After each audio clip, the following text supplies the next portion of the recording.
Good morning बच्चों, आज हम लेकर आए हैं क्लास 11 का हिस्ट्री का पेपर 2025 से लेकर 26 का है। ये अभी का पेपर है। चलिए देखिए, निम्नलिखित में से किसको रोम साम्राज्य के हृदय कहा जाता है? भूमध्य सागर। प्रश्न 2 देखिए, मंगोल सरदारों की एक परिषद थी जिसका नाम क्या था? कुरिलथाई। प्रश्न 3 देखिए, जापान की मुख्य फसल क्या है? चावल। विश्व की सबसे लंबी नदी कौन सी है? नील। सियरा नेवाडा पर्वत का विस्तार किस महाद्वीप में है? उत्तरी अमेरिका। चलिए बच्चों, आप देखिए प्रश्न 6, अलमजेस नामक ग्रंथ की रचना किसने की? टॉलमी। गौल नामक ग्रंथ की रचना किसने की? रोमन साम्राज्य। बच्चों प्रश्न 8 देखिए, मेसोपोटामिया सभ्यता में युद्ध की देवी कौन थी?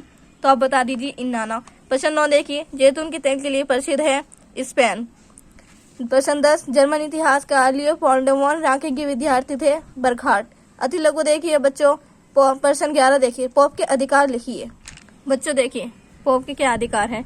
2-3 पॉइंट्स लिख देना है क्योंकि अति लघु ही है। तो देखिए, पहला पॉइंट देखिए, रोमन कैथोलिक चर्च का सिद्धांत है कि पोप मसीहा के प्रतिनिधि और संपूर्ण ईसाई चर्च के पादरी के रूप में अपने पद के कारण पूरे चर्च पर पूर्ण सर्वोच्च और सार्वभौमिक शक्ति रखता है।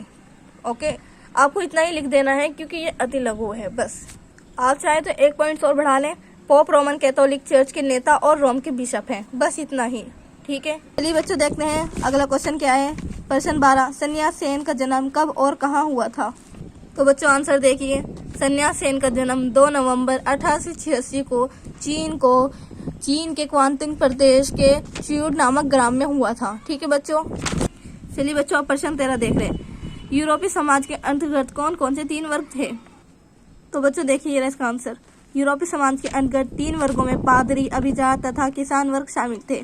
समाज के मुख्य केंद्र बिंदु यही 3 वर्ग थे जिनके संबंधों में बदलाव से यूरोपीय इतिहास का निर्माण हुआ।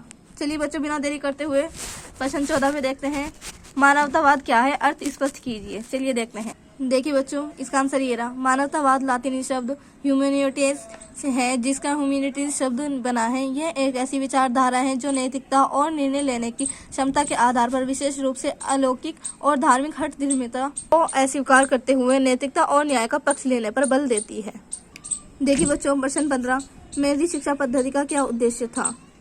देखिए बच्चों, ये रहा, जापान में मेजी शिक्षा पद्धति का मुख्य उद्देश्य विद्यार्थियों को निष्ठावान नागरिक बनाना था। उनसे सम्राट के प्रति वफादारी की उम्मीद भी रखी जाती थी। बच्चों अब हम आ गए हैं लघु उत्तरी प्रश्न पर। प्रश्न 16 देखिए, शिरोकी कबीले का विस्थापन कैसे हुआ? इसकी चर्चा कीजिए।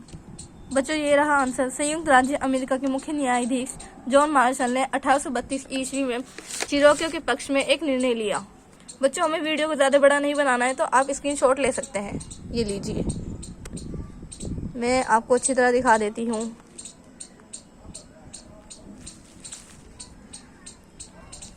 बच्चों प्रश्न 17 देखिए, विज्ञान और दर्शन के क्षेत्र में लोगों के योगदान पर प्रकाश डालिए।